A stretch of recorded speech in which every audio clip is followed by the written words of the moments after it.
What is up, everybody? Welcome back to another episode of Knoxville Nights. We are here, episode number 14. I am Josh Gerlach. That's Cade Higday and Blake Walker. We're here to talk about another week. Mother Nature was finally a race fan. We had a soggy week, but we got to race on Saturday, and it was a pretty good night. Brian Brown put on a heck of a charge. He won from 16th in the 410, and we saw a couple first-time winners with Riley Goodno getting it in the 360 and Tyler Thompson in the pro sprints. Real fun night. Can't wait to break that down with the boys. And then we have Tyler Gronike. He is also one that has gotten his first 360 win this year, and then followed it up with another one shortly after that. So had a good talk with him. We'll get that in the back end. We also want to welcome, we have a sponsor, guys. If you follow us on our socials and on YouTube, thanks to John Whitaker and Jetco, we now have our trailer talk segments. It's only been Blake and I so far, but we promise we are going to get Cade involved in some of these as well. Not after nights like Saturday. He doesn't have a headache and he's not backed into the fence. Yeah. We'll have better opportunities in the future. So those are not going in the podcast feed. So make sure you are subscribed on YouTube or on our social media platforms. We're at Knoxville Nights everywhere except for on X, where we have at Knoxville Nights with no O. So make sure you're following us there. And then last little housekeeping note, our Knoxville Nights live at the Knoxville Raceway during all 4 days of the NOS Energy Drink Knoxville Nationals presented by Casey's. Don't forget that we have that. We're really excited. Should have our guest list. I'm hoping within the next week or so, guys. So stay tuned for that. I will say I was putting together packets yesterday for Utamark in the office, and it's really cool to see it's crazy, man, for every day, and it's really cool to see Knoxville Nights podcast on the Dirt Vision stage. Yeah, it's awesome. I'm really excited. I think people are going to really like our guest list. It's going to be a lot of fun. Yes, it is. And thanks to your buddy Alan Hansen, we are going to be live streamed every day. So we still working that out. I think we're going to try to be on our Knoxville Nights pages, and we could probably get it to where we're on our personal socials as well. Stay tuned on that because we got to work out some logistics there. We still want people to come, obviously, come in person, but obviously for those that won't be able to keep up, and with if we get the guests that we're hoping for and the ones that we've kind of penciled in here, I think you're going to want to show, or you're going to want to watch. These guys don't really do a ton of interviews, really, that we're kind of circling. So I think it'll be really cool. But yeah, shout out to Alan. I've worked with him at Winterset High School. He's done great stuff. He's very tech savvy. I mean, he knows what he's doing, and he has offered to help us out, and it's going to look really cool. And obviously, live streaming purposes, they'll be saved to YouTube for recording, so you can just go back and watch them anytime you want. And we will get those up as soon as we can on the podcast feed too. So yeah, if you're somewhere across the states, around the world, really, we got people all around the world that watch this, which is really nuts to me.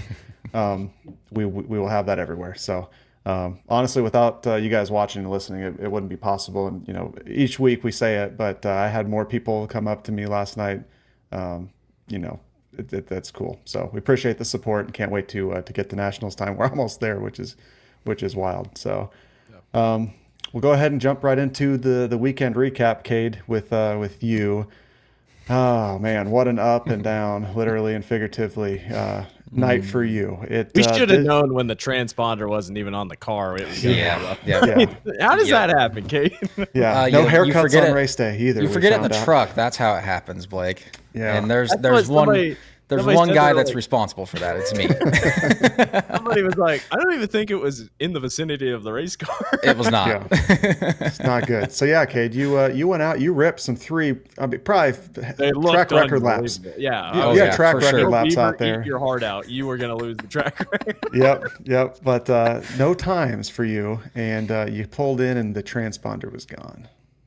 First of all, what was the reaction when you pulled in? Because you were sputtering. That was another thing. You really didn't have any gas. No, that was the second time I went out. Second time it was coming around. Well, that would have been funny. What was the reaction? Like, did they call you over and then they were like, "Hey, sorry"? Yeah, McCoy actually said over the one way to stop before the scales. I wasn't getting time. And as soon as he said that, I was like, shit, I didn't put that on.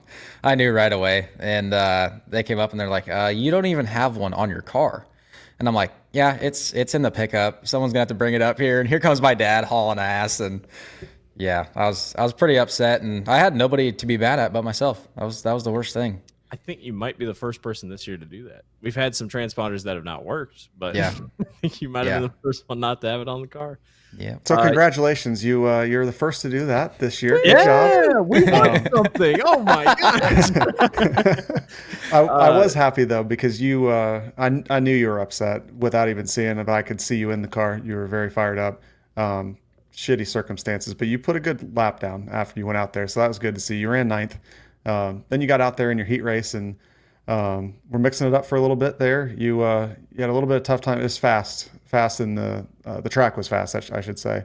In the heats, you and Kurt Mueller and even Kerry, you had a good battle with Kerry. You went 4th to 3rd in your heat race. Terry down the front straightaway. I got worried there a little bit. Man, you made that move. I was like, yeah, which was big because it ended up putting you you were 8th in points. You know, you get a good draw with the helmet invert. Could have put you on the pole. Unfortunately, you did not. And then things went downhill very quickly. You started 8th and you didn't make it out of turn 2 in the feature. Yeah, I kind of had the same start that I did in the heat race. I don't know if Terry's engine didn't take off or what the deal was, but he kind of left me a hole, and from the sounds of it, he was a lot closer than I could see him. Like when I cleared him, I had a big run, and he must have took off right after I got past him. And Kerry kind of did the same thing on the A main start. So I kind of went to the bottom and had a moving road cone in front of me that kind of tried to chop going into the bottom, and then I lifted for that, and then he missed it, and then we were both like trying not to spin out going up the racetrack. And Jamie, I was nowhere to go. Yeah, I was kind of along for the ride, and then Jamie was really along for the ride. And that sucks to have.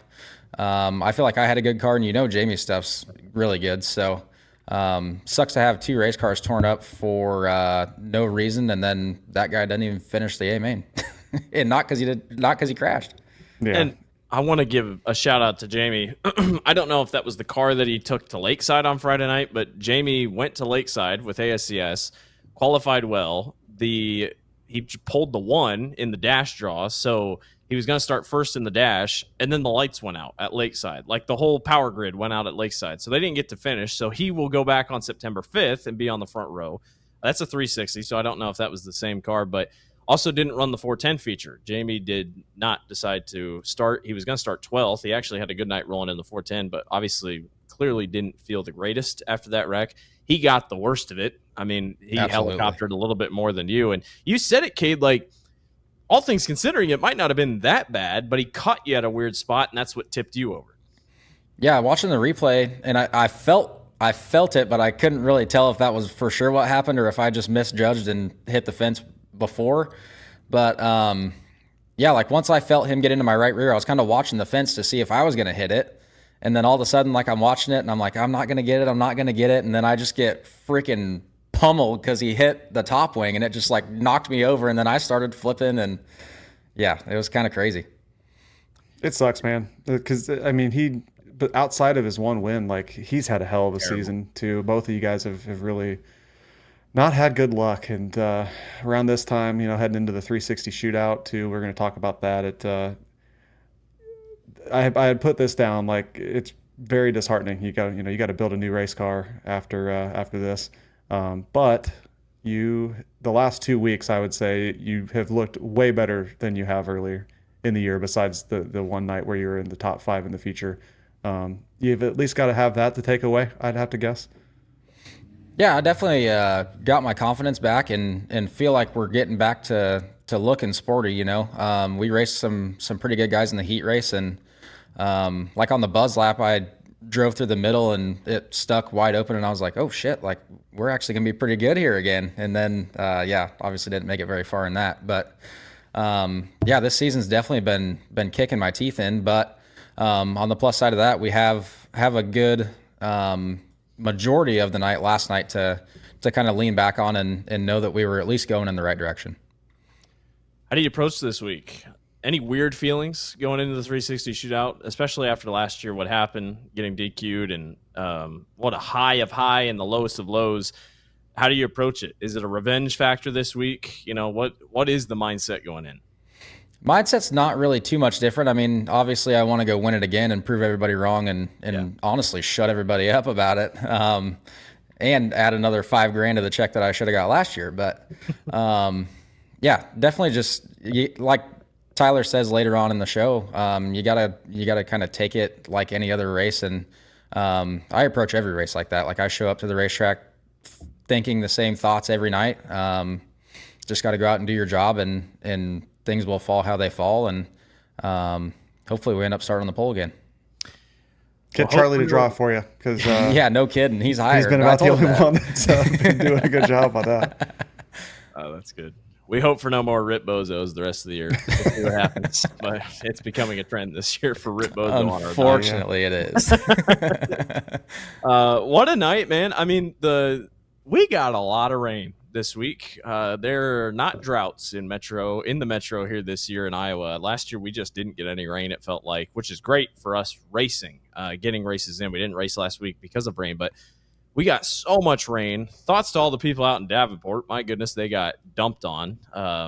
Just really tough circumstances out there, but the Duncans did it phenomenally. I mean, just for how much rain we got. The concert got rained out on Friday nights, unfortunately for them, and the track was an absolute mess. The whole facility was a mess.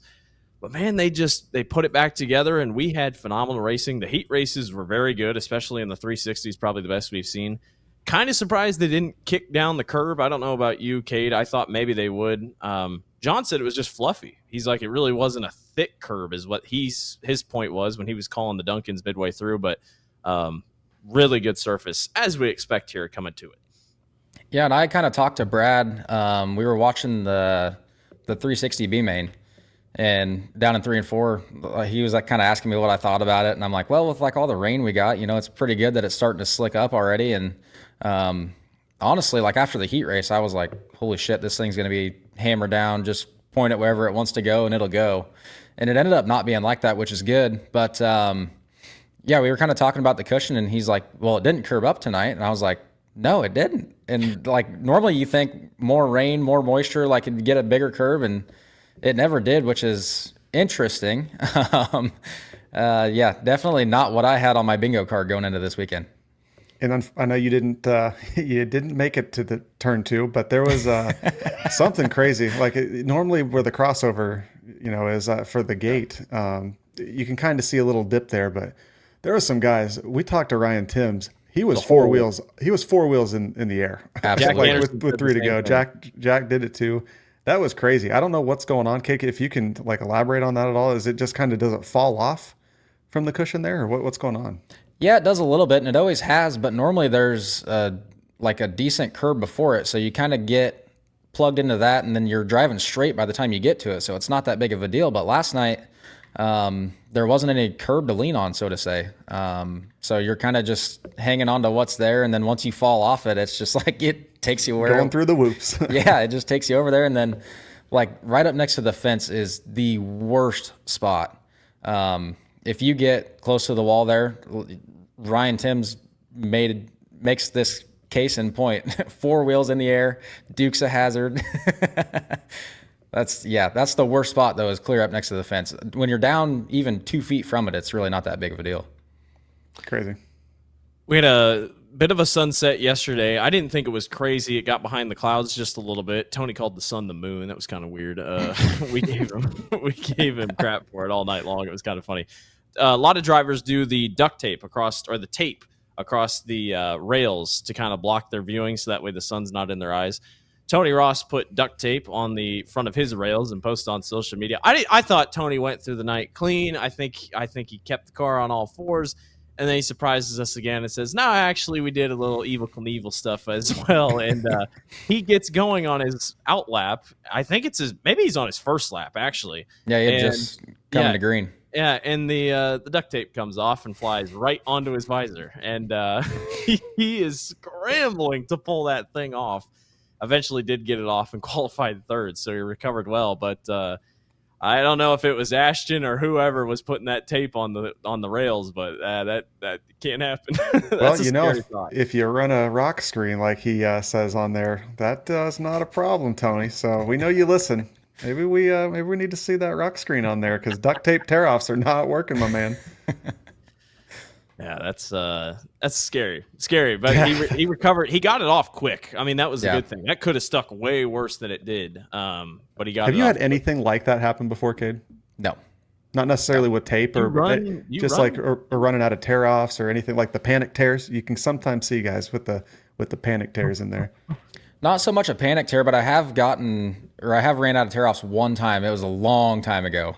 And I fired myself from doing tear-offs after that, and now my wife does them for me, so I don't ever run out. Does a great job. Yeah, she's way better than I am, I promise. Josh, go ahead. But yeah, I run a rock screen, so when I tape mine, I don't really have to worry about it. Yep. Maybe Tony should take a note. I remember, Josh, when we were at Houston's a couple weeks ago. Remember when that long hot lap session was going on the championship night? Like, the guys didn't plan for that, so they're driving with their eyes covered and they're wiping off their visors. So, I mean, it's no joke, man. It's crazy. So just imagine doing this at 100 miles an hour. Yeah, I know. Doesn't sound very fun. And trying not to hit the berm. Yeah. He did a hell of a job, honestly. Like, looking at the in-car, go to Catalyst Auto Sports. It's on his socials. It's pretty impressive. On iRacing, I usually clean it when I get one speck on it. And luckily they don't limit. But I was playing World of Outlaws 2002 the other night, and when the whole screen fills up with dirt, it actually pulls a prompt and doesn't go away that says, hey, you should probably clean your visor. I'm like, I don't want to, man. I don't have any left. What a night. Man. Pro Sprints, what a night. A first-time winner, Tyler Thompson, holds off Luke Lane to win his first career Pro Sprint Series feature. This was in the making. Tyler has been really impressive this year. He's been in a couple battles with Mike Mayberry, a couple shouting matches. But Tyler's a good dude, and it's really awesome to see him get it. I thought it was a very clean battle, in my opinion. Yes. I think that was what I was most impressed with. You got two guys that are going for it, two guys who want to win races, Cade, and they didn't. I don't think they touched all night long. I think Luke always ran the top and said, Tyler, if you're going to beat me, you're going to beat me on the bottom. Tyler said the same thing. Very impressive between those two in the closing laps. Yeah, and it was super close racing. Like, I thought a couple times, like, oh, man, they're getting a little close. They're going to crash, and then they never did. Yeah, like you said, Tyler's been really impressive, and he works his ass off trying to get that thing ready every week, and he's switched cars, I think, once or twice this year, and yeah, he's been kind of struggling to get the feel he was looking for, but went back to Old Faithful, and she worked out for him. And you can tell the respect that, especially in the pro sprints, because like they're not racing for big money, and everybody knows that. And it was cool. You had two guys racing for their, each battling for their first win, and right behind them, I think it was the top three in pro sprint wins in the series history. Yeah, Kinder. Yep. So and at one point, Stelzer got by Luke, and Luke came right back around him, and he's one that I feel like similar to Riley Goodno that we've talked about here recently. Seems like Luke is right there and might be able to click one off. I know they don't have very many races left this year, but could be definitely one to watch the rest of the season and into next if he's still in the pro sprints next year. Your point standings, Jake Kinder now no longer leading by 500 points. Tyler Thompson gets it down to 431. Luke Lane jumps to third. Is Tyler's raced here before? He's not in Rookie of the Year battle, right? I don't know if he's ran the 305 class. I think he ran 360 back in the day. I'm not for sure. I don't know. Though. They don't put the rookie, or they don't put an R next to it. But if Tyler is for the rookie battle, I mean, Luke Lane's up to third. If he's not, then Luke Lane passed Brody Johnson. So Luke's in third, Brody Johnson's in fourth, and then Chase Young's in fifth. So kind of shaping things out. So good to see for the pro sprints. Jay Kinder, pedestrian night. I mean, just kind of one of those things. He finished fifth, but just never really had it. Qualifying really wasn't the best bet for him. And then in his heat race, he pulled away easily, but just qualifying kind of set him back. So fun night for the pro sprints. They are off this week for the 3M night /360 shootout, and they will be back one more week. They only have 2 weeks left. So 2 weeks left, and that's it for pro sprints. Brett Moffitt, Pro Sprint winner this year in Matt Allen 17, also won at Boone, put a 360 in between the frame rails. This has been in the making. He kind of said at the beginning of the year this was kind of the goal. And boy, he was kind of everywhere in his qualifying, in his heat race. He was everywhere. And I'm like, ooh, I don't know if this is going to work. But then I tell you what, he buckled down and put together a really good B main. Running the top, he goes from 8th to 3rd and puts it in the feature in his first bet. He decided to pull off the track in the 8th feature, did not want to be a part of lap traffic, so good on him. But really impressive stuff by Brett Moffitt. I think he's found something that he's really liking here at Knoxville. Yeah, and he keeps talking, like you watch his social media posts that now he's getting more active on it, actually. Yeah, but he posts about not even really, like when he was running the 305, he said he wasn't even really comfortable and he was out there winning races. So that definitely shows how much different the 360 is from the Pro Series. It's a lot more horsepower and things happen a lot faster, but he adapted quickly, like you said. Not the best heat race, but the B main was badass to watch. He's the only one that's outdueled Jay Kinder one-on-one this year. Yep. He's a grassroots racer. You know, we've known that from his IMCA days and stuff. And, you know, just saying, he's a truck series champion, but seems like he's having quite a bit of fun at playing in the dirt, boys. Might not ever need NASCAR. I mean, it's crazy. It's crazy to think, but it's awesome to have him here. Yep. And really cool stuff for Brett Moffitt. Calvin Landis called it a night. It was his final ever race in a sprint car last night at the Knoxville Raceway, pretty much in general. He's a 6-time winner, 4 410 wins in his career at Knoxville, 2 360 wins, and went off with a heat race win, which I think he was really proud of. He held off Riley Goodno by 0.016 seconds. It was one of our closest finishes we've had this year, whether heat race or finish. Really cool to see Calvin Landis do that. He did a Polish victory lap after the 368 feature. I don't know if many people caught it, but everyone's like, why is the 70 car going backwards? They looked like they had a really cool party by his pit last night after the races. Good career for Calvin Landis. That iconic red number 70.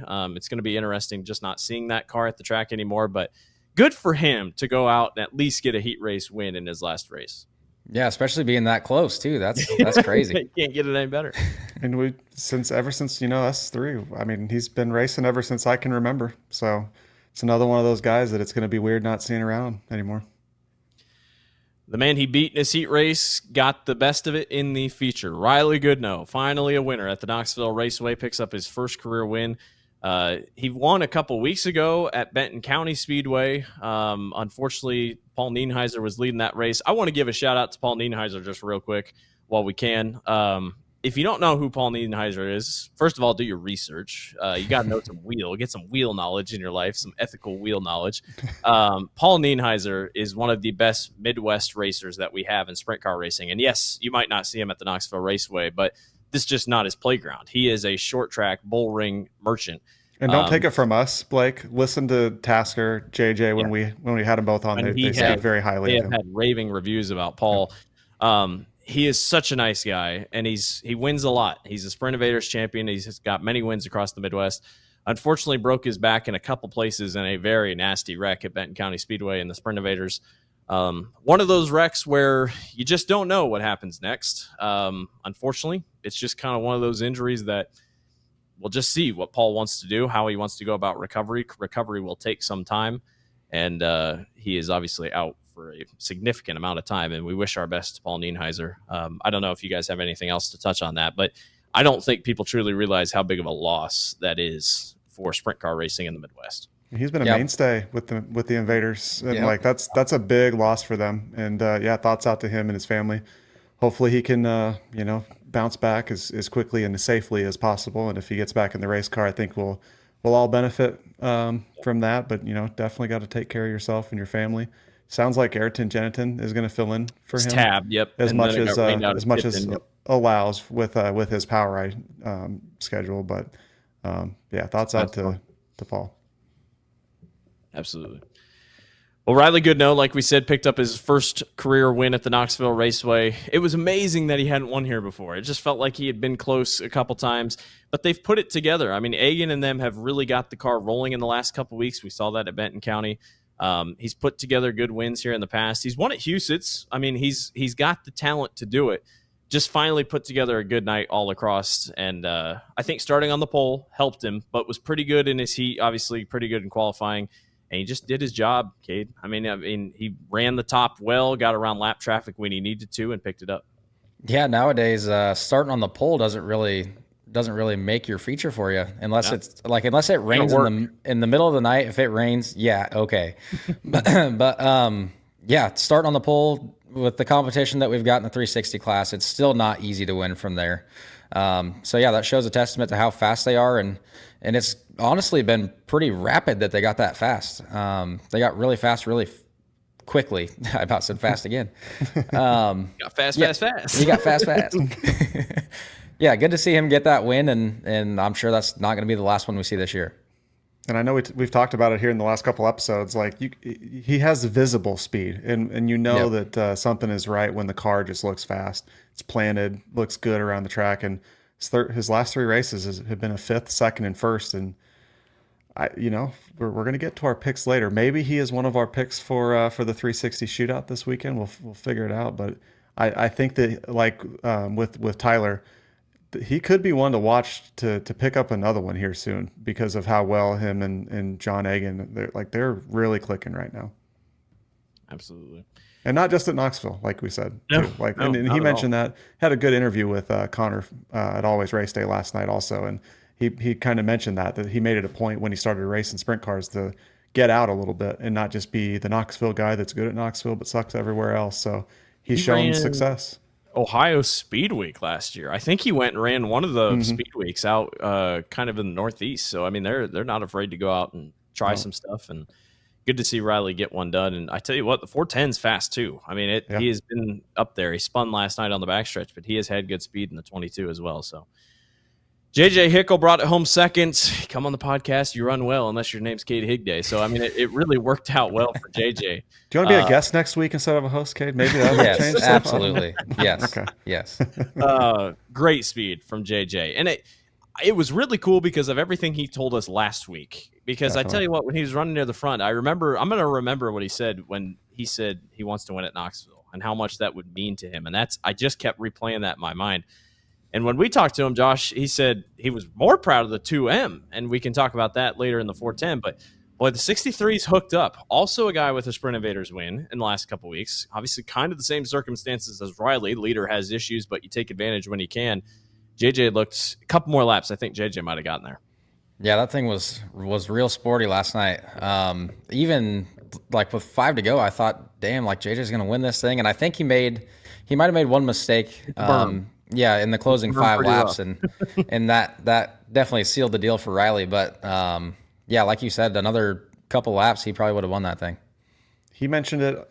I remember this too. He mentioned that test last night, and same thing that Tyler kind of touches on later. The pace was crazy. Like you could see it.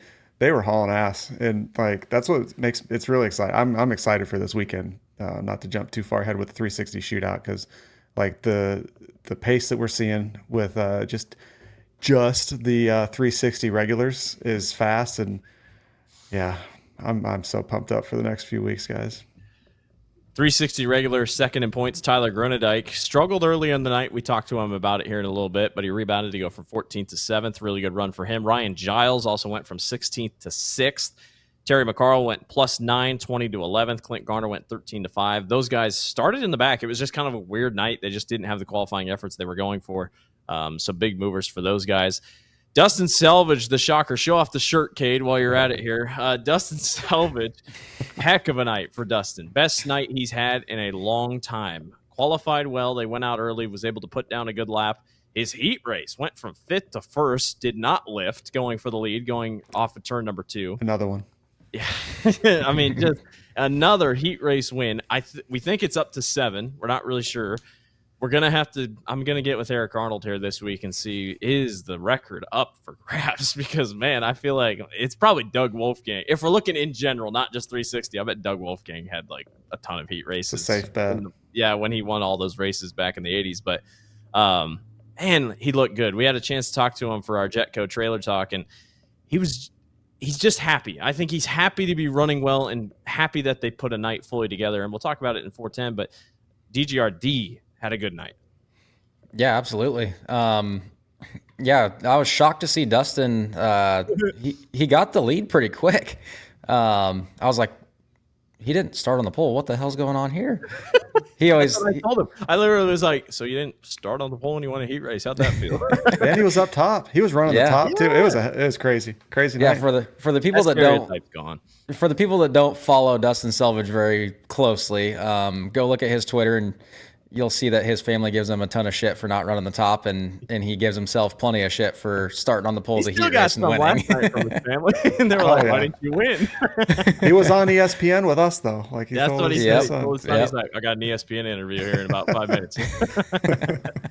It's awesome. It shouldn't be a shock, ironically, but Dustin Salvage, they are picking up speed, and I think if you haven't, go watch our chat with him because it was really good, and we're going to get him on here for eventually for a full talk. I think that'll be awesome.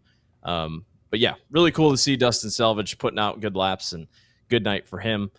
And you talked about it, Josh, John Egan and Riley Goodno, good stuff together. So that leads into it. I guess we can also give our 360 shootout stuff because we're all going to be right here. So we might as well just group it in. We'll give our picks. We're going to pick one driver for our 360 shootout. And then I think I just touch on also who's hot going into the shootout, who's not. No, I'm just kidding. We're not going to talk about who's not. You can take that guess anyway. Okay. The downtrend. Cade down. So who you got, guys? I guess I'm going first. Who do you got? I'm going to go with the guy who finished second, JJ Hickle. I truly think JJ is the fastest he's been right now. In the 360 a couple weeks ago, he was really fast. His confidence seems to be at an all-time high after talking with him last week and then the run in the 410 with Matt Morrow. Give me JJ. I think JJ is going to walk away and $15,000 would be his highest paying win he's ever gotten in his career. And I'm going to go with the guy that has talked about not being the best at qualifying earlier this year, but he set quick time last night and is the points leader in the 360s. I'm going to go with Tasker Phillips. There you go. That would be a big win. I see your face, Cade. Was that who you wanted? Cade scrambling. Yeah, it sure was. Pick yourself, damn it. I can't do that. That's you can. No. 24-8. No, he can't. No, I can't. I'm going to go with – I'll take Ryan Giles for the bad luck that he's had this year. They finally got to race again in the feature, and he made – forward? Yeah, he was charging. A ton.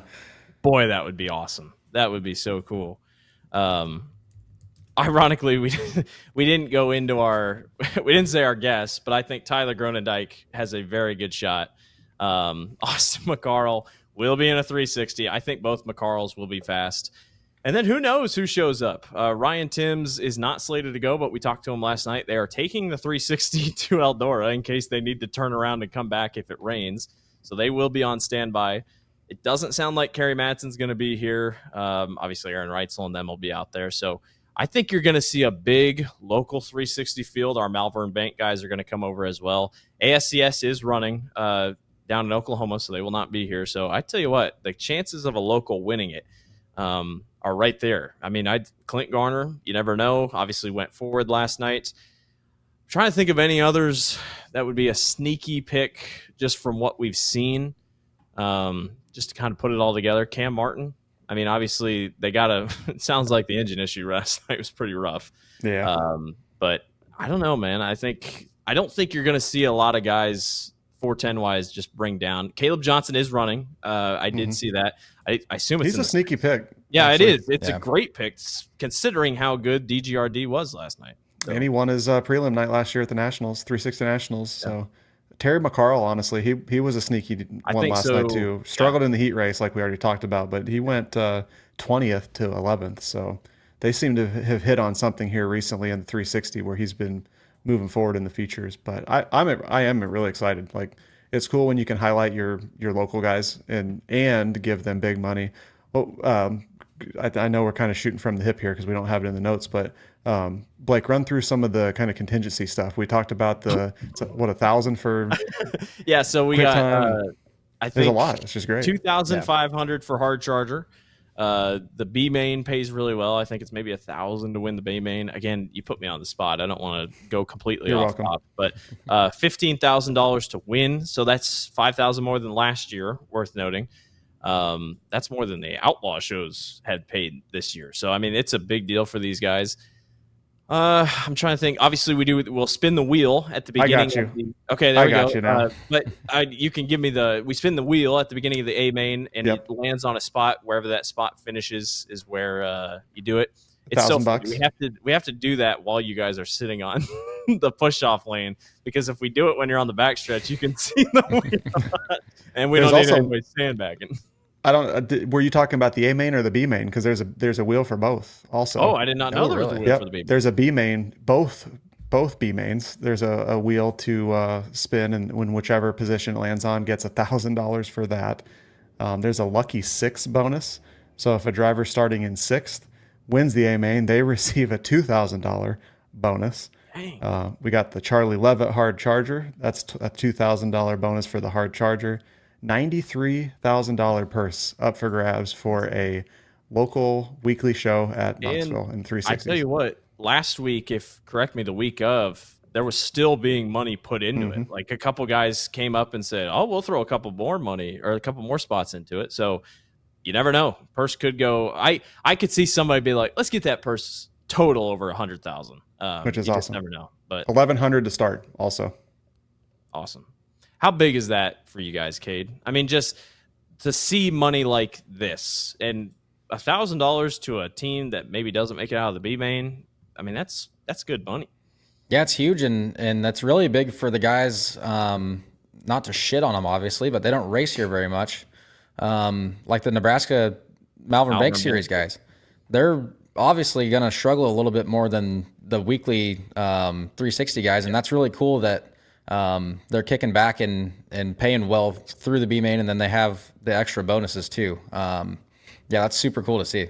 And what we should do, because it's a big group that is doing this, so we really should shout them all out, honestly. So it's Blondie Motorsports, Don Long, Jetco, DGRD, Impact Signs, Slideways, the 360 Booster Club, 3M. They are all a big part of that.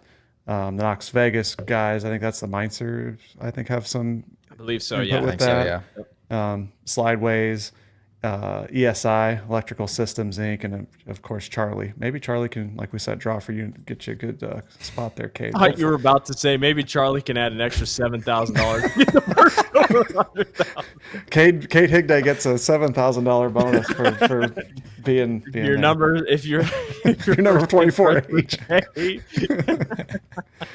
But it's really cool. Yeah, it's really cool that that's coming back in for everybody. Big shout out to all you guys. It's one of my favorite events of the year. It's Definitely 3M night. I mean, you get some goodie bags for the fans. You get a goodie bag. I haven't even used up all my 3M stuff from last year. So really awesome to see.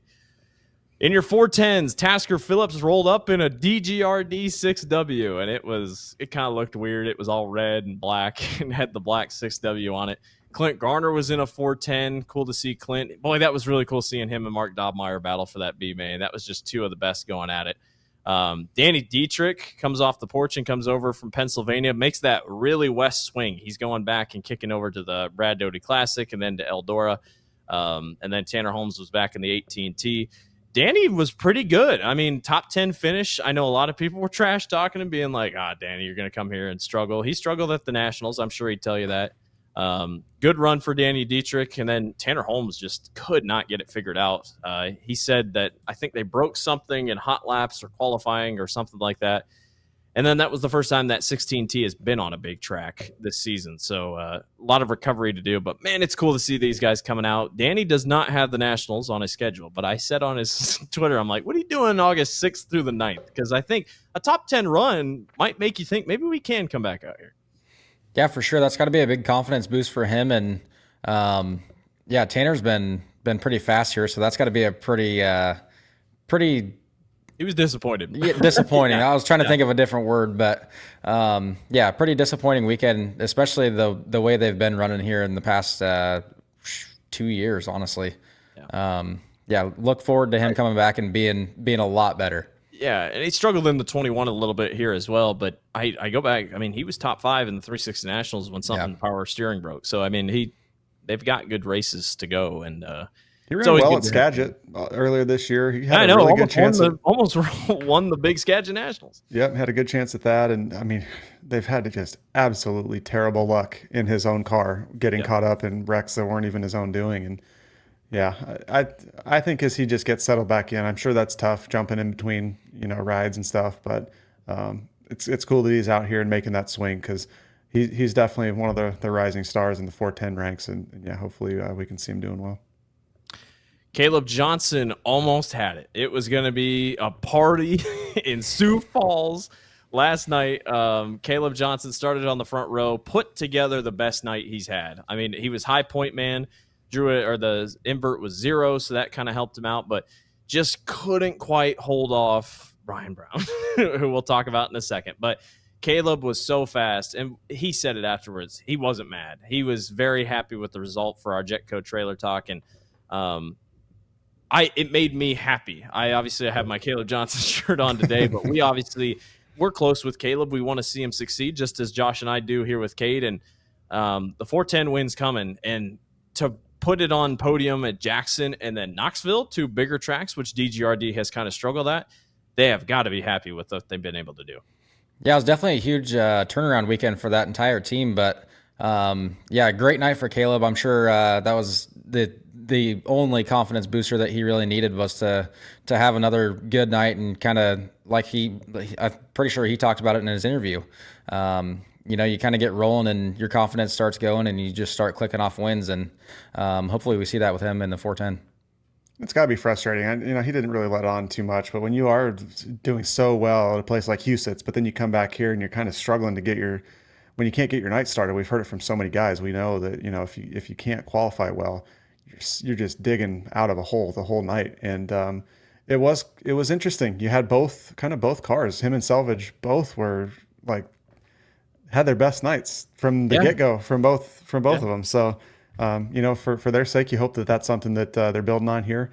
Got a lot of big money coming up, and I know we talked about it, Blake, in like you said, the Jetco Trailer Talk, but he did actually tell me, I'm not making this up, that he was trying things. Now, with Rico, we've joked around that Rico's just trying things when he struggled here, but DGRD's 360 and 410 have not finished outside the top 5 since their 4th of July party. There it is. That's a fair point. Makes you think. Yep. It's a fair point. Yep. Maybe I need to have a 4th of July party next year. Let's have a 13th of July party. We'll be right when we're done here, Kate. We're going to shoot some fireworks off. All right, let's do it. Better late than never. Everybody else still shooting off fireworks around Iowa. Somebody set off fireworks in the back tail tank of Jack Anderson's 17A last night. That was a hell of a transition. Give me a round of applause for that. That was good. I'll give you that one. Yeah. That's what I thought. It was good. Jack Anderson goes up in flames. Riley Goodno spins on the back straightaway and catches the tail tank of the 17A. It pushed the bumper back into the tail tank and punctured it enough where he was on fire. He came around turn 3 and 4, and I saw him slowing down on the berm, and I'm like, oh, there's fire coming out of the back because he's trying to slow it down quickly. You see that sometimes. And he kept driving around. And it's like, oh, he's still on fire. And so John McCoy comes over the radio and is like, hey, you should probably stop. And then I think Justin Clark in the flag stand was like, should we red flag this thing? And it's like, yeah, we probably should. So John comes on the radio and tells Jack, hey, the fire truck's on the backstretch. Stop. Jack did not hear him, so Jack kept going. And then finally the red flag comes out, and he parks it in turn 3 and got out just in time before it really went up in flames.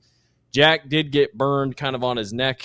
It gave him an extra haircut. He said he just got a haircut, so now it trimmed it down to the skin. But he is okay. Hopped out of the car. I asked him, were you on fire getting out of the car? Because he was kind of dancing around. He's like, no, I was just trying to get out as quick as I could.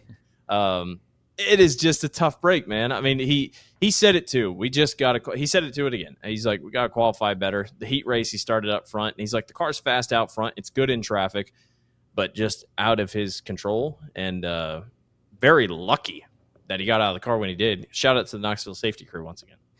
Yeah, absolutely. That was super scary. I didn't watch it live, but I watched it on the replay up in our trailer. And yeah, that thing was...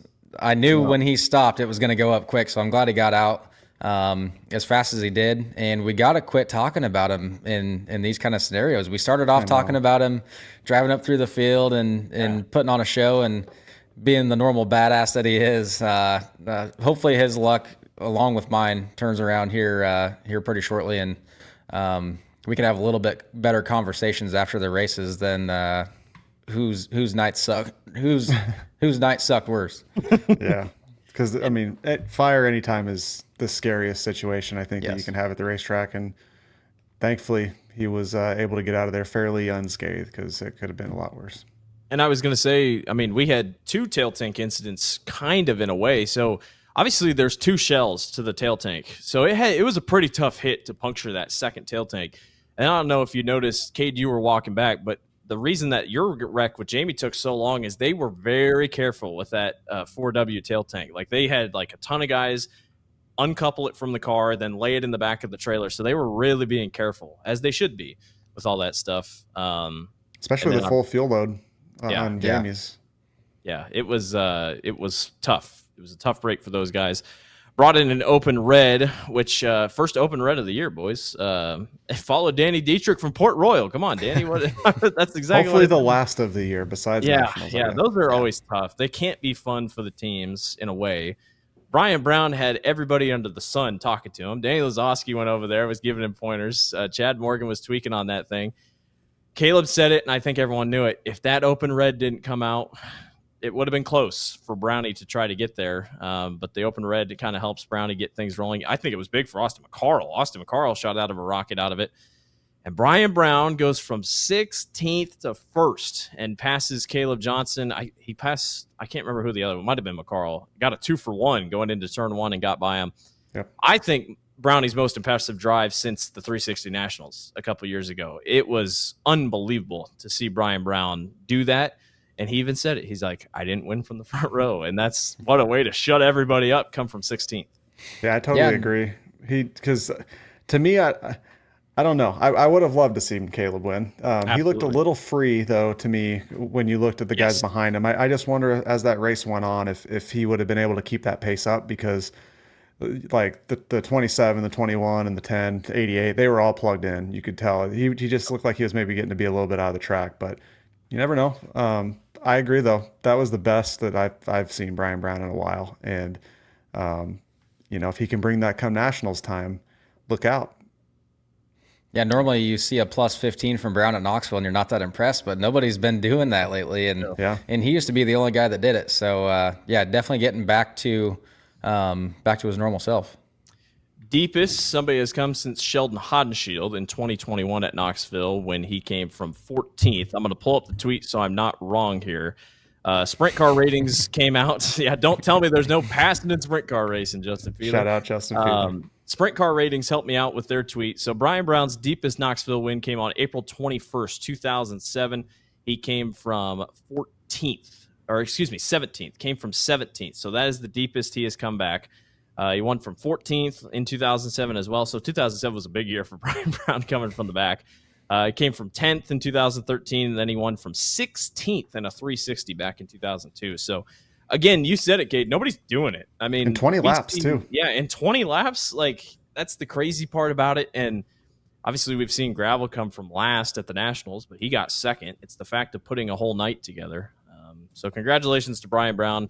Really good win. The point standings, he chopped just a little bit, but Austin got second, so it wasn't much. 177 back, and it sounds like Brownie's going to go to Eldora. So feels like championship's going to be locked up for Austin McCarl. Kerry Madsen is third. Ryan Timms is fourth. Carson McCarl is fifth. J.J. Hickle, Scott Boguski, Caleb Johnson, Chris Martin, and Riley Goodno round out your top 10. J.J. Hickle, good run for him. Top 5. The 2M teams going back, and it's like he told us, Josh, he's more happy about that. I mean, he's psyched about that. Yeah, and he told us, they were struggling a little bit to start just to get him comfortable. We've kind of touched on that with a few different guys jumping into a new car. It does take some time, and they're really figuring it out, because he has looked fast. He's been moving forward pretty much every race, back-to-back top 5s. They're clicking at the right time, and you could tell, like, JJ is a very happy-go-lucky guy as it is, and he was very pumped up last night, and rightfully so. Yeah, that was a huge night for JJ. both classes kicking ass and definitely needed that. Like we've said before, and honestly, like we said when we first started the show, that he was going to be a guy to watch, and just kind of had his struggles with the 410 stuff. And yeah, good to see him have a good night last night in both classes and have 2 really good finishes. 100%. So Brian Brown goes plus 15. Jack Dover, Linton Jeffrey, both plus 8. Good run for Jack Dover. I think they got to be really happy. And he's starting on the pole here for Houston. I just saw that in my peripherals. And then Ryan Timms, I just didn't have enough time. He was slow to start, but once he got it figured out, went 10 to 4th. Another caution come out. I think Ryan Timms might have gotten there because that thing was hooked up once again. Congrats to Ryan on his win at Jackson Motorplex on Friday nights. And Dover where did Dover win? Did I see that Dover correctly? just won, a couple of weeks ago. I do remember Jack Dover. I don't know where, but yes, Jack Dover did win somewhere here in the last couple of weeks. So. After some heartbreak at Houston's a few weeks ago. So he speaking of guys trending, he's trending right now. Yeah, absolutely. We'll do our outside of Knoxville recap just real quick before we go to our Kings Royal picks. 2 races this week. Rain really ruined a lot of it for Michigan or for Kentucky as for high limit. And then the World of Outlaws were in Wisconsin. Brad Sweet, challenged by Tyler Courtney there at Florence. It was an all right race. Spencer Baston took a very hard hit on the backstretch. Good to see Spencer get out of the car. I cannot for the life of me remember who he was mad at. Scotty Thiel. He got a couple chops in there. The really weird thing is Spencer gets out of the car, goes and gets his quad, comes back on the track, and then kind of gets Scotty in the chest. And Scotty's pit crew comes up and starts fueling the car while Spencer Baston is chewing their driver out, and they don't do anything. That's how it should be. Yeah, I mean, I agree with it, but at the same time, you're like, are those guys getting paid? The fact they didn't do anything. We talked about it, and they even talked about it on the Drivers Project with Scott and Sam earlier this year. Like, that's not their job. They were not the ones that were involved in the deal. It was just kind of funny. The guy's feeling it. It was. It was like they weren't even batting an eye. They had their job to do. I'm going to get this damn thing fueled up. Yep. You're chopping my driver. Don't hurt him too bad, I guess. Either that or they thought, he did chop him. We're not going to back him up on this one. Scary wreck, though, honestly. Yeah, it was a very scary wreck. I mean, it was a tough hit for Spencer. Yes, again. And he had one earlier this year where it was pretty bad like that, too. So lucky to see him walk away with no issues. Still has not won since 2023 at I-55. So waiting. But, just tough luck for Spencer has continued. Buddy Kofoid beats David Gravel over at Wilmot on Saturday night. They rained out on Friday. Good win for Buddy Kofoid. That is 7 wins this season, so he's picking it up. Carson Macedo ran well. David Gravel got second. Macedo third. Bill Baylog with quick time and whatnot. And you may have stepped away, Blake, when before we started recording on this. Just an insane stat. I got to pull it back up because I was talking to Cade. Oh, the top 5. Yeah, because we know how good Gravel has been this year, and Buddy's having a great year, for all accounts. He's got 7 wins, 20 top 5s, 33 top 10s, and 39 races. David Gravel is finishing in the top 5 33 times, 13 more than Buddy Kofoid. And taking Gravel out of it, only 4 guys have more than 13 top 5s with the Outlaws. And he has 13 more than Buddy. It's insane. Just insane, man. Tony and I were watching it the other night in his RV. If you put Brad back in the Outlaws this year, it wouldn't have. I still don't think it'd be very close. I mean, Gravel is just a head and shoulders over, and Brad has just not had a great year by any means. He did take the points lead back from Aaron Reitzel, but which is going to be a great battle to watch all year long. That high limit, it's going to be amazing, and that's what I think. I don't know what viewership numbers for the Outlaws are, but it's like you just tune in and you're like, well, there is no points battle right now. It's just kind of who can beat Gravel on any given night. And Buddy's hot, man. I mean, Nationals he'll be a sneaky pick for the Knoxville Nationals. He's never won at Knoxville, but I think he's going to be a good pick. So going back to what we always hear, he's got to qualify well. He sets himself behind the Toyota motors are holding together now. So if that thing gets ripping, he's hot right now, and could be a fun one, man. He's already won a shitload of money this year, and you pick up some big time bucks at Nationals. That'd be huge for his career. One of the biggest weeks in sprint car racing starts here on Monday. We have Fremont, a makeup race for High Limit, and then on Tuesday, the Brad Doty Classic. Shout out Brad Doty. I cannot wait to tweet it's Brad Doty Night in America. I've been waiting for that one for a while. And then on Wednesday through Saturday, it is all the racing at Eldora. And Thursday night, for the first time since 2020, we will have a sprint car race on television. Fox Sports 1 will be broadcasting the High Limit Jokers Jackpot. That is so cool. What a big deal. Blake Anderson is coming back in the booth to join Chase Rodman. That is going to be a fun night. Shout out Iowa proud, Blake Anderson. Good to see him. Yeah. And then obviously runs into the Kings Royal. So really cool to see. It's time to give our picks, boys. I won the picks overall in Houston, so that means I get to go last. I'm not really sure how that works, but that's how that works. I will say I felt confident going in Houston's picks wise. I think this is a wide open week. I mean, I just feel like the way Eldora was, Zach Hampton was really good here earlier in the season. So we're going to go 3 picks. We will not include the Brad Doty or the Fremont race, obviously, but we'll go from Wednesday to Saturday. I think that's fair. We're picking 4?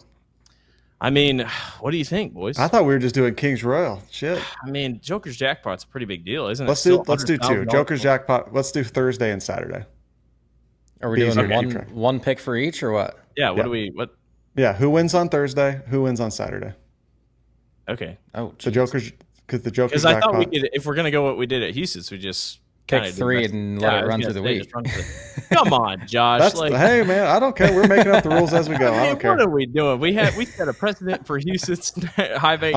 I'm looking for the rules in the sheet here, and it's not explained very well to me. So clearly, I need to be more specific. But no, we'll do all 3. I mean, if your guy, we saw it with Cade. He picked Larson, and obviously didn't race the other 2 nights. But I think it's still worth it. Yeah, that was the dumbest pick I've ever made in my life. I mean, I don't know. I don't know where NASCAR is this week, so he should race. Go ahead and pick him again, Cade. I'm not going to. He's not going to. All right. No. So we're doing 3 picks. Cade's going first. Josh's going second. I'm going last. So. My first pick is Rico Abreu. It's hard not to pick him at Eldora. He's had really good speed, and Josh seems to think that him and Larson are above and beyond everybody else. But unless he's trying stuff, you never know. I wonder what car he's bringing out this week. Because the Kubota car has not been good luck. He revealed his Whiskey Myers car, and then he's obviously got his winery car. So surely it'll be in the Whiskey Myers car, right? It's new. I'd assume so, but that seems like a Texas thing. And that's kind of what I was thinking. When are they going back down to Texas? I don't know. I mean, it's low-hanging fruit here. I'm going to take David Gravel. Yeah, I figured. Yeah, that is low-hanging fruit. Good pick. Gosh, I'll go Carl Larson. Has not been great at Eldora. I mean, ever since 2021 when he won it, he hasn't been great, but I might as well throw him out there. Ever since he ran the double in IndyCar and NASCAR, he has really struggled. I mean, he won the PA Speed Week race at Hagerstown, I believe, but has just not really been himself in NASCAR either. So might have shook him down a little bit, but I'll take Larson for my first pick. I'll do Schuchart for my second pick. Good pick. I feel like it's hard not to pick him too. Winner of the million. Yep, $1 million man. That's a great pick. I'm going Gio Scelzi. There you go. I believe he picked up a win there last year, right? Was it with High Limit? Maybe. I think it was one of the nights because then Gravel won the next night, if I remember it correctly. Yeah, I think so. Their half-mile package has been pretty good. So, yeah, I feel pretty good about that one.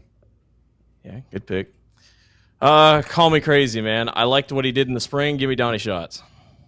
If he's going to turn it around, it's going to be this week. Rodman had a really good video about it as well, that if it's going to happen, it's going to happen this week. So give me Donnie Schatz. That's what I wanted. Yeah. It's crazy to say the sleeper pick was going to be Donnie Schatz. But, unfortunately for Nationals, it's probably going to be that same thing. But that's just how it's rolling right now. I'm going to take... Hopefully he stays out there. I'm going to pick him, so hopefully he runs well and stays out there and doesn't come back here.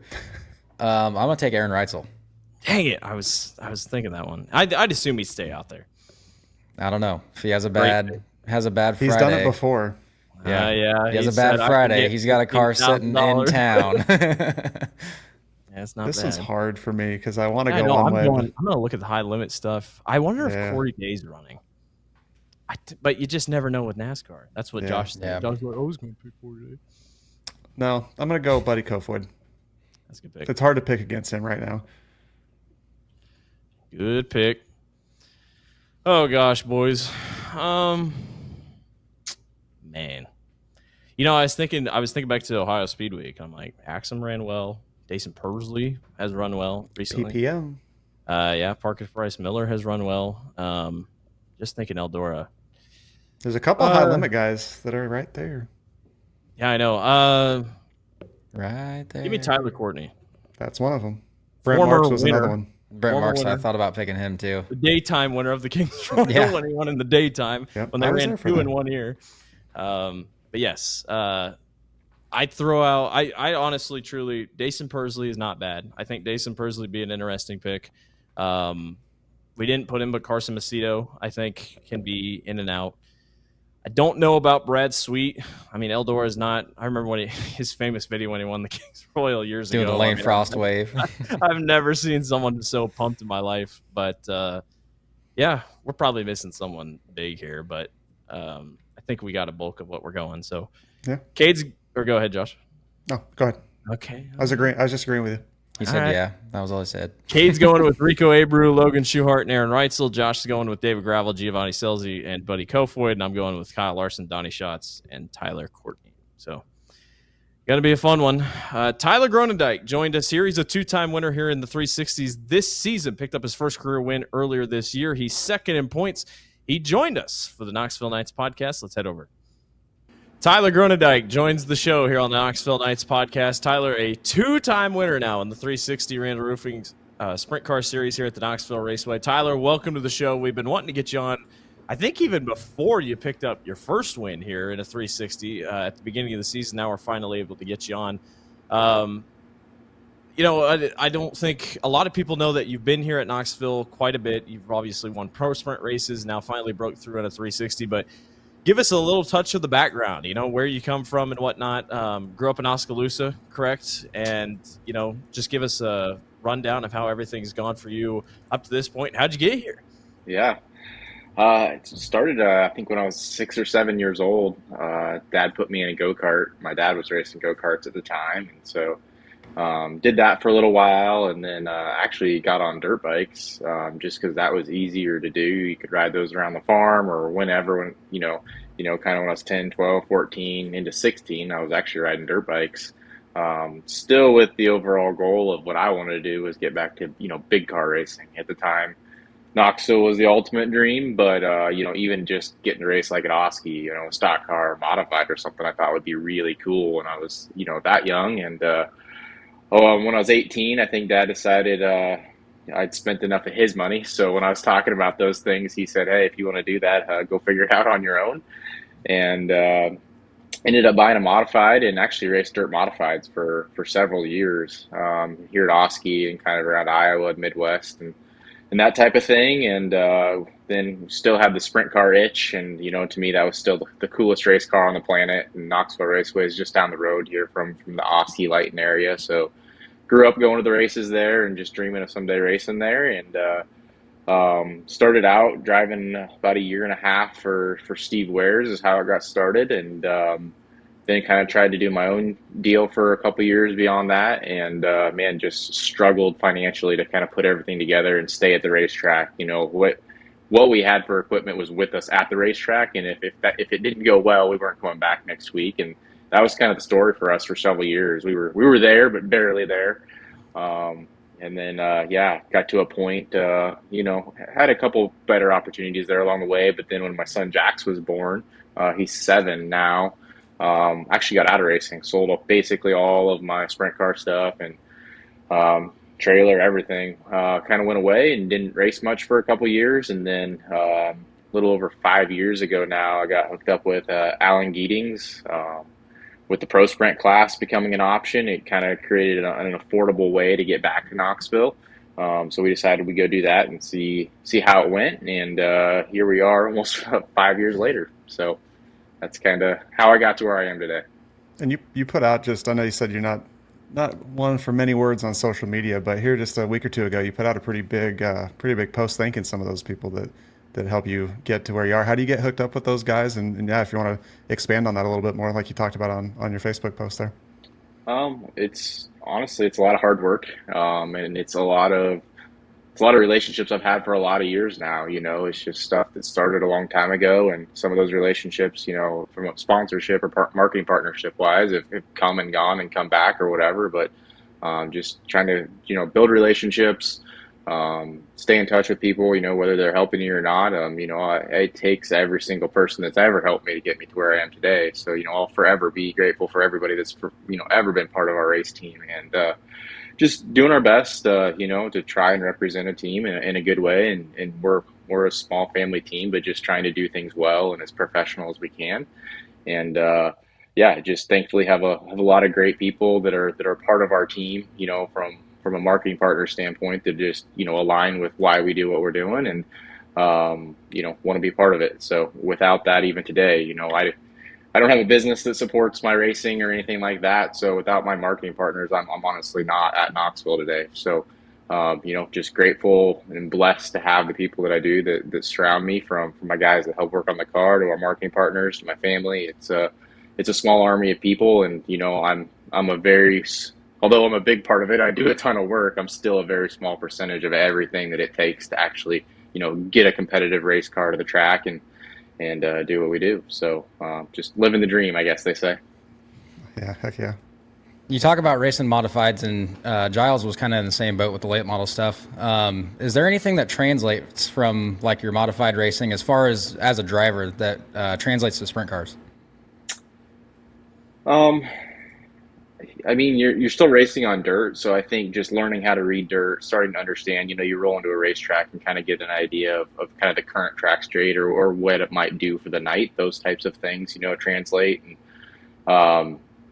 I think there's general just racing practice or best practices, right, that you learn in general that carry over. But from a driving standpoint, I think it's 100% opposite. I honestly think, it probably hurt me for a lot of years in the sprint car. It built a lot of bad habits in me. Just you're steering the race car a lot, with my modifieds, and the way that I got good in those, like I'd use the brakes to turn the car a lot, like on corner entry. The sprint car is just very different. You got to keep it very straight. The last thing you want to do is be sawing at the steering wheel, and definitely not dumping the throttle and grabbing a bunch of brake getting in the corner. That's a recipe for disaster in the sprint car. So, the biggest thing is, I think you train those reflexes into yourself as you do that. And after a while, you're not thinking about it, you're just doing it. And, when I climb in the sprint car and things are happening twice as fast, now I have the absolute wrong instincts kind of built into me. So I just kind of had to retrain myself and my brain how to react, without really thinking about it in those situations. So, I think it definitely helped me in certain ways, and hurt me in a lot in others. How long? That was the exact answer I was looking for, because a lot of people don't understand how different those two race cars are. Yeah, like just in general, if you understand like how the weight transfer in a race car happens, like in a modified or a late model, it's like almost exactly the opposite of a wing sprint car. So you basically take everything you learn from like setup stuff or some of those driving habits, throw it out the window, and try to pretend like you don't know any of it when you get in a sprint car. How long do you feel like it took to kind of bust those bad habits? And then did you have a similar transition from the Pro Sprint to the 360, or it probably wasn't as big of a jump, obviously, because it's still sprint car to sprint car? Yeah, it was definitely several years. And I don't know, maybe I still have some of it, right? Like, I don't know if I ever have all of it out of me. But I think it took several years, and for us too, it's different, right? When we're just primarily running Knoxville, we're hoping to get 15 nights of racing in a year, right? So you say a couple of years, and everybody's like, well, that's a long time. And I'm like, well, the reality is a lot of the guys we race against have more nights of racing in before Knoxville starts in a season than I'll get all year, right? So for somebody that just runs local, I think it was probably, it could have been easily 2, 3, 4 years before I was kind of trying to, felt comfortable in all those situations and kind of retrain some of those habits, coming from the modified. Pro Sprint to 360, I feel differently. I think, what we learned Pro Sprint racing translated really well to the 360. You're still in a sprint car, you're just bolting in some more horsepower. The handling characteristics, what you're wanting to feel in the race car, I think is pretty similar.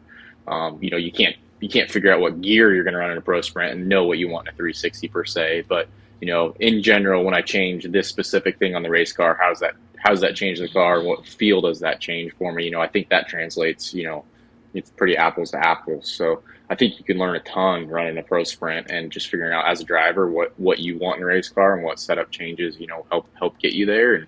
And again, kind of train some of those sprint car related reflexes into you as a driver that are going to translate well into a 360 for sure.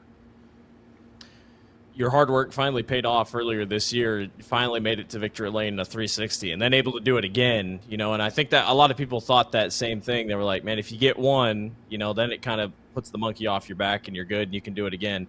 Talk about that first one, just to finally get it. I mean, you were very happy in victory lane. We knew you would be after all that work you've gone through, and very thankful in victory lane. And then what do you remember most about it? I mean, obviously it was only a month ago, but and how has that changed the mindset now when you come to the track and you're like, we've done this before, now we've done it twice. I mean, we can do this every week.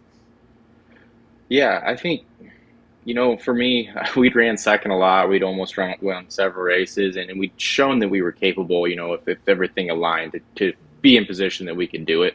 It was just a matter for everything, right? For me as a driver, getting the race car the way it needed to be, just getting all of those things kind of sorted out.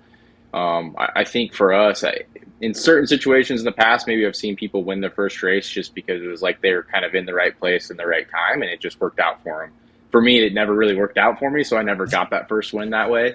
And as a driver and as a team owner, like I felt like we'd been putting in the work and doing the right things to build a program that was capable of winning. So I just knew the right opportunity had to happen, and with that, I believed, right, like that's not necessarily going to be one win. I think we can go win several if we can get everything where it needs to be and continue to kind of duplicate what we're doing. I didn't feel like we got there by accident per se. So I had a lot of confidence just in my race car and in my abilities and where I'd got to that felt like we were in a spot where it was getting to be our time one of these days. And that was just, we had a couple, last 2 years, honestly, we've showed a lot of speed and we've shown that we were capable of winning. But we also had just a lot of trials and tribulations along the way that forced us to work really hard that only made us better in the end. So, we just continued to show some mental strength and get through the downs to get to the ups. And, with that, winning that first race, honestly, like it was just as exciting for everybody that's part of our team as it was for me. And that's where, back to the fact of like, this was a dream of mine from when I was a kid, and to have the people that support me to have a race team, and without them, it wouldn't be possible. Like just to be able to give that back to them as well. And the guys that worked so hard on my race car was the coolest part for me forever, just climbing out of the race car, seeing my crew guys right there and then getting to celebrate with them right away. And, the sponsors texting and congratulating, that part of it for sure was the best part, hands down. I wanted to talk about last night. Obviously, kind of behind the eight ball. You qualified 14th, lower qualifying effort than what you've had. You've had really good speed in qualifying. Third in your heat, though, and then you go from 14th to 7th in the feature. You and Ryan Giles were really starting to make hay there. Obviously, that shows the speed that you guys bring, but talk about your night in general. Obviously, we go over nights with Cade. What were your thoughts going into the evening and how you felt going in? And then to walk away with the 7th, all things considering, I'd say that's a win. Yeah, it was definitely not our best qualifying performance, and that's been something we've been good at fairly consistently this year. So we think we know what we missed, and it was a little bit of a weird week with rain, and I think track state was maybe just a little bit different, kind of where the air was at with our engine program. I don't think we quite had that on par for qualifying like we should have, and man, everybody's good, and you don't have to be off very far to find yourself mid-pack in qualifying, and that's just kind of where we were last night. We were just average, and I don't think it was pill draw related or anything like that. I think Cade, you went out pretty late and still timed within the top 8. So like, I went out later than I planned. Last one lap. Oh, I didn't realize that's how that went down.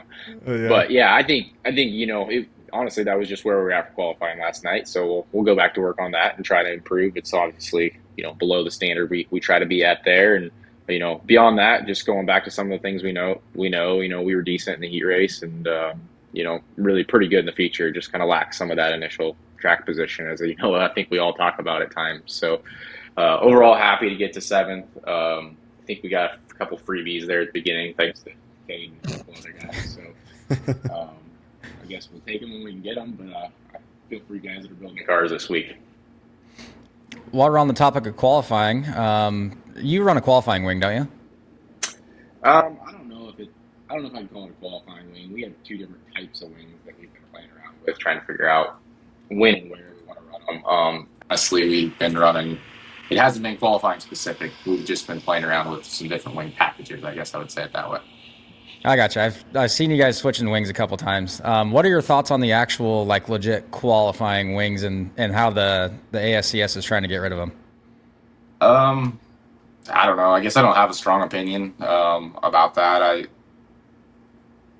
I mean, if they're going to let us, if the rule's open and there's an opportunity to maybe find an edge, obviously we're playing with it to see if we can find it. But outside of that, yeah, it saves us a little cost. I don't necessarily have extra wings because I have a qualifying wing. I just have a couple, we all have 2 or 3 wings, right? And I just have them each built a little bit differently. So for me, I don't know that it's a cost savings thing, but I guess it's another rule. I don't know that I have a super strong opinion about it. If I think the reason for the rule was deemed that it was a cost-saving measure, which, like I said, I don't know that it saves me any money, and I think there's a lot of other areas that maybe we could look at to actually save some real money potentially. But hey, I just get to show up and race, and I don't get to make any of those big boy decisions. So I'll just keep putting my helmet on and do my thing. Yeah, it feels like you start getting into kind of a slippery slope when you start mandating this and that, but then you can't, like trying to control prices and stuff. I don't know. It's kind of weird. Yeah, yeah. So kind of going back a little bit, you had a pretty successful 360 Nationals last year. I want to parlay this into the big week that we've got coming up with the 360 shootout. You said that your qualifying wasn't quite up to the standards that you guys have set for the last week or last night, I guess. That was not the case for the 360 Nationals last year. Just walk us through that a little bit. You set quick time. You won your heat race. Had a good prelim night. I know you went backwards in the finale on Saturday, but yeah, just talk us through how that week went and how that maybe sets your mind for this year and what you got going in the future here. Yeah, it was definitely we improved our end result for 360 National by quite a ways with last year's performance, and again, I think that was just already showing some of the hard work we'd put in all year long, even though our results weren't always showing it last year. But yeah, we had a pretty decent pill draw last year. If I remember right, we went out maybe we're maybe 25% of the way into the pack when we went out. So it was still, we had really good track conditions and maybe a little bit sooner than that even. So, about the right pill draw, I think, for track conditions at 360 Nationals. And then the heat race, we were supposed to start 6th based off the quick time invert, and I don't know who it was, but I think whoever was supposed to start in front of me, for whatever reason, didn't make the call. Bumped us up to start 4th. And yeah, turn 1 and 2 for whatever reason just went my way. The seas kind of parted there, and I think I was running 2nd down the backstretch and just had Darren Pittman left in front of me. And yeah, my race car was just really, really good. So I think I kind of stuck through the middle of 3 and 4 and worked my way around him. And yeah, was leading coming around for lap 1. So just kind of absolute ideal scenario, and just everything going my way in that situation. So and then yeah, for the A main, we actually put, I think, an identical setup on the car that we'd run really good with the week before and felt good about, but for whatever reason, just back in dirty air and track conditions obviously weren't the same. Really fought the race car kind of throughout that whole prelim A main. But thankfully the early part of the night was enough to get us locked into the A main on Saturday. And, that was a big deal and a huge accomplishment for our team.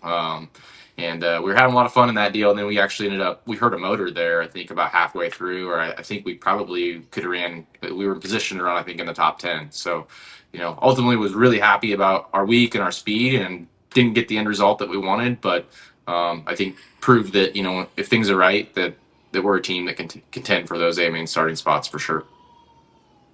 Absolutely.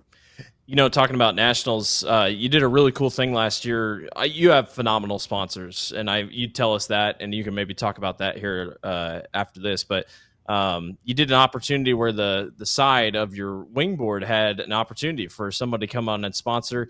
I think did you auction it off? Was that the whole thing? Like a couple, and then you had a sponsor come on for nationals.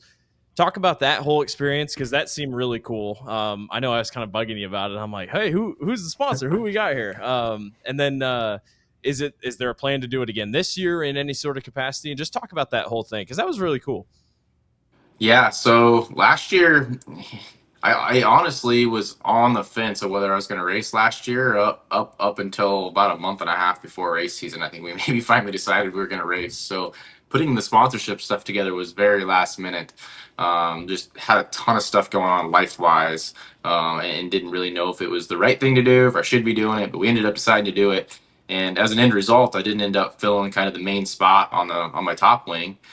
So we ran with it empty for most of the year. And then as nationals was coming around, I don't spend or watching, I think it was Rico does a similar type thing and just absolutely kills it. So it's like, well, I know I'm not a Rico, but maybe we can generate a little funding and have a little bit of fun with it. I got the spot that's open. So if one person signs up and I make $100, awesome, right? Like we got nothing to lose at this point. So we had fun. We got quite a few people involved. We got some funding to kind of help pay for our nationals, and Core Chiropractic ended up winning the drawing and got on the top wing there for nationals last year. So had a lot of fun with that.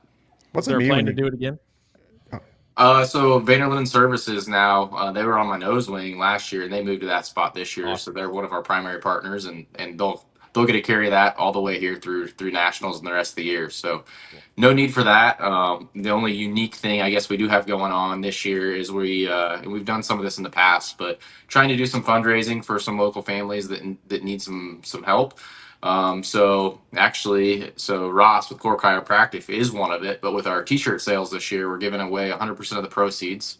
So we sell a $25 t-shirt. We're going to give all $25 away. And then additionally, I have match sponsors in place that are also on our race car. So they're doubling that. So it's $50 for every shirt we sell. We're going to give back. So, if we can sell 200 shirts, it's $10,000. If we can sell, 150 shirts, then, I think it's like $7,500. And we're going to try and give that away. I know for sure one family already we're going to help, and I'm sure there's a couple more that need it as well. So just kind of a small, unique thing that we're doing this year, not raffle wise, but just kind of unique, I guess.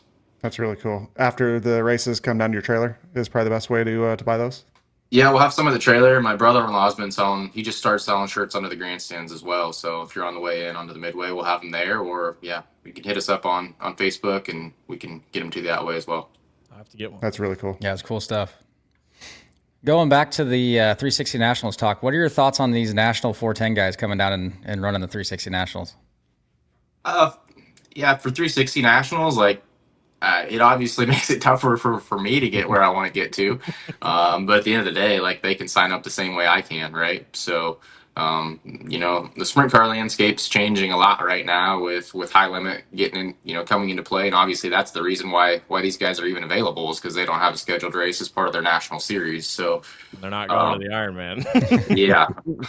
Yeah. So I guess it just kind of is what it is. I mean, anymore, I think the night we won, we always kind of, I don't know why, we pay attention. I think there was 10 or 11 410 guys running double duty that night, right? So anymore, I think we're getting more used to it. It's definitely, I think, man, even the pace of the race last night, I just feel like I'm flying to run 7th, right? Everybody is just, I think, continuing to get better, and that's undoubtedly because of the competition, we've had in this class the last 3-4 years. So, I probably politically correct answer, don't have a strong opinion on that per se. I think it's good for 360 Nationals. I'll say that, right? Hopefully it draws in more people and gives that race more attention. And, I guess I'll answer it this way. If there's any race where I feel like, there should be a lot of 410 guys dropping down to a 360, it should be that one. And honestly, that's the theme that we've asked every driver that's come on here ever since that whole thing blew up when Larson and Sweet signed up.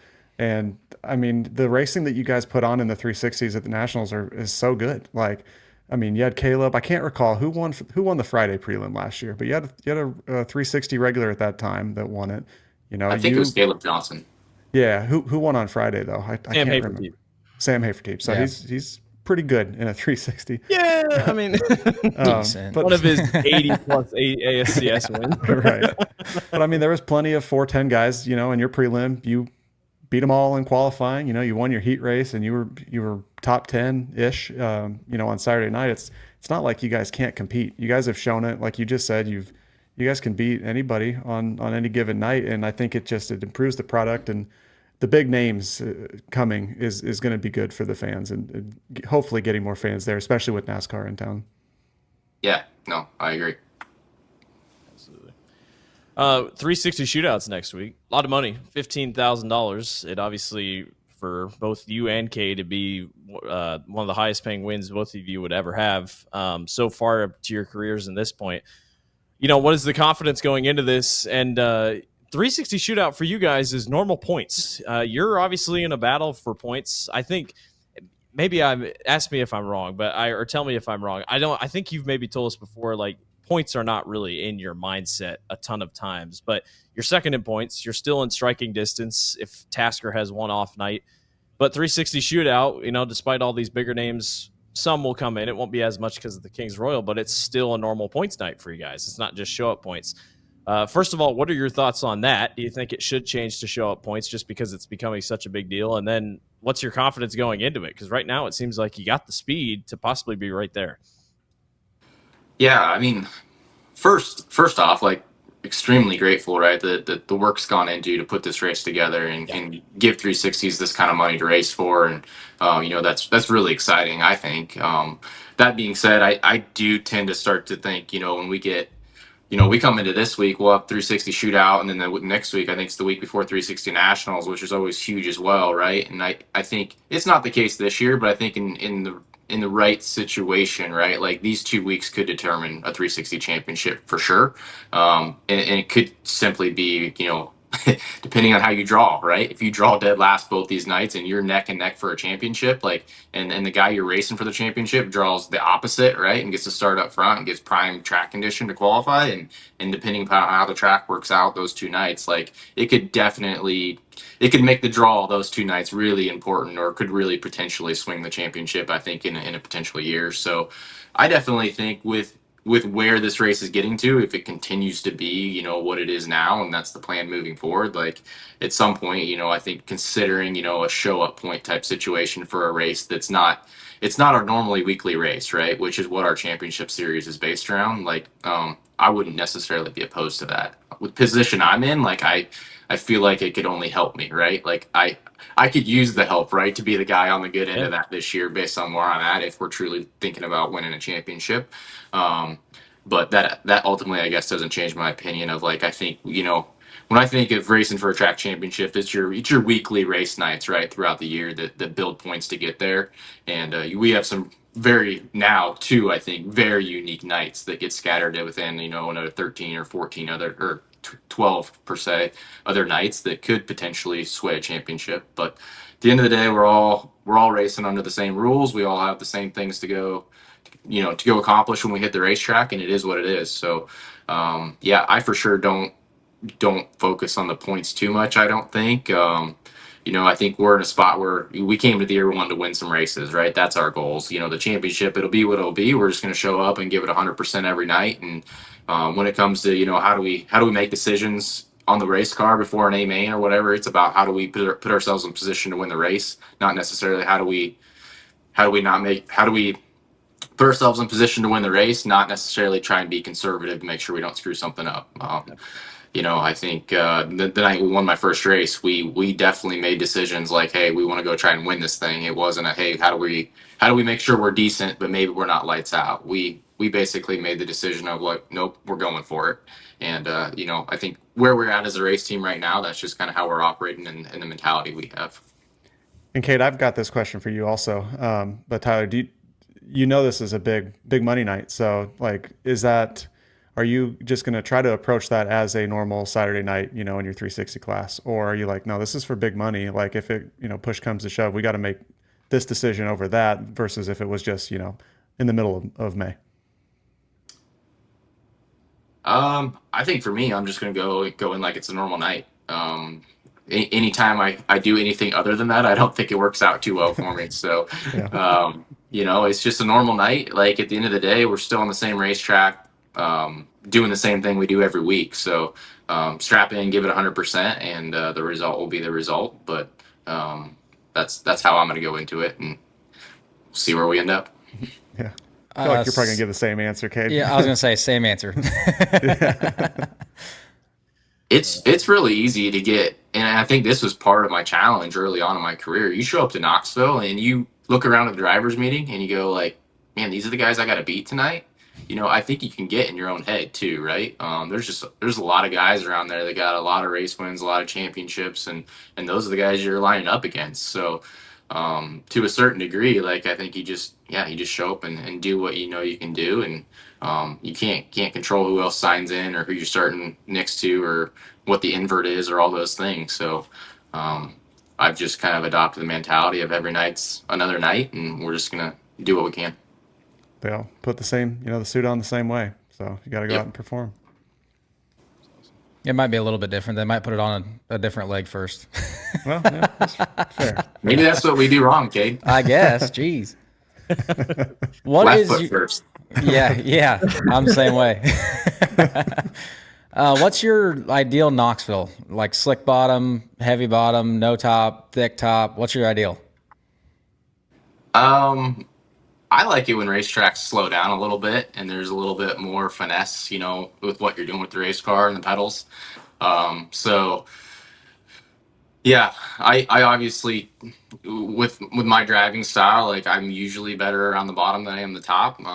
Working on getting my race car so that it's more versatile all the time so that we can do both better. I think that's what the really good teams and drivers and cars can do is you just see them kind of seamlessly move from the top to the bottom of the racetrack and don't seem to lose any speed. So, but in general, I definitely like it to slow down a little bit. I don't, if it come in my time, like, make sure you reward the guys that have put in the work to get the race cars right and, have the laps to know what to do with the race car in those situations is definitely my preference for sure. Absolutely. Well, kind of, and rounding things out here, Tyler, you're obviously here every week at Knoxville. Any plans to kind of branch out a little bit, go a little bit more regional, maybe catch a couple Sprint Invaders races and whatnot? And we going to see you in a 410 anytime soon? Or are you just going to kind of keep rolling here in a 360? Obviously, your championship aspirations are high right now. You still have a chance this year, and I think for the next couple of years, you'll still have good chances. But what's kind of the thought process moving forward here? Yeah, I haven't looked much past Knoxville this year. I would love to go run the Sprint Invader race here at Oski this week, but my wife's actually out of town for work here at the end of the week, so I'm on dad duty, and with just we only have one race car, race ready put together. So a turnaround from Thursday night to Saturday is a stretch for us for sure, even in ideal conditions with my wife home.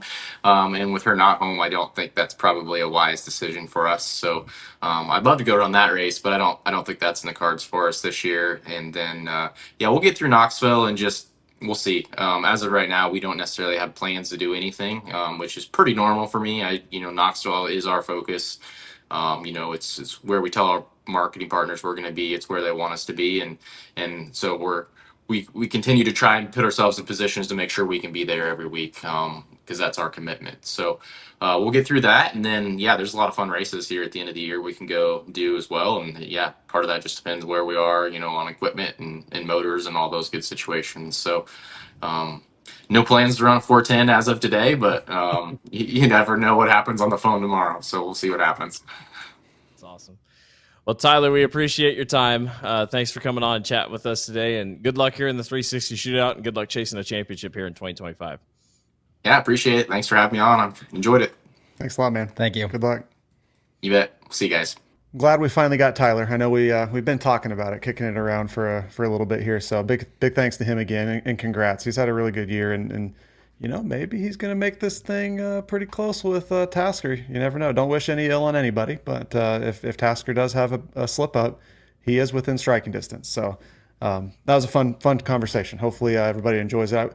We didn't even touch on it. We were planning on doing it after the races on Saturday, but with Blake, you had some obligations. Cade's night was not great. So thanks to Tyler. He was flexible with us and able to jump on with us on our Sunday night. I texted Josh right after Cade wrecked, and honestly, honest to God, I said, I don't think Cade's going to want to do the interview. and I will give it to Cade. He was going to do it. I did end up making that call. So it wasn't like Cade was like, no, I don't want to do it. I feel like we got a good conversation out of it. So yeah, looking forward to it. Up next, as we've talked about, is 3M night. $15,000 to win, $93,000 for the 360 purse alone. It's going to be a big night. I'm very excited. I know I've repeated myself a lot in this, but it's one of the best nights, especially for 360s. Going to take us right into the 360 Nationals here soon. If you cannot make it, that is Saturday, July 19th. It will be under vision. No pro sprints like we've talked about as well. So it's just 360s and 410s. Should be good, guys. Really looking forward to it. 3M night. Come 3M get a bag. Come get some free 3M swag. It's going to be great. Come get some, or I don't think you can get it yet, but buy some Knoxville Knights merch. Yes, we are working on that. I know you guys have asked. Good call out. Like, you can go to knoxvilleknights.com or netcodebrand.com. We do have shirts available. We don't have any on us. So if you want anything, you can go there, check them out. We are going to see if we can get them in the Track Threads trailer, which is cool. Cade has shirts there. He has shirts at his trailer as well. Same with a lot of guys, quite a few of our own guests, honestly, which is great. What all Ryan, of them, actually. yeah. So support those guys, and especially what Tyler talked about with the donation that they're going to be doing for that. That is really, really cool. So, as we wrap this up, make sure that you are following us everywhere on socials. We see the love and appreciate that. We're at Knoxville Knights, Facebook, Instagram, TikTok, at Knoxville Knights with no O on X. And then we're on YouTube, really growing the YouTube. We're trying to get more stuff on there. So make sure you're on there. Otherwise, we do have the Apple Podcast and Spotify feeds as well. I am at Josh_Gerlach. Cade's at Cade Higday. Blake's at Blake_Walker8. We're on Twitter or X, whatever you want to call it. We will be back next Monday, guys, with maybe we can get the winner of the 360 shootout. Who knows? Yeah, it's going to be Cade Higday. He'll be here. Cade Higday, guest for the Knoxville Knights. Come back Make sure we'll be here on Monday. So should be a good one. Have a good week, guys.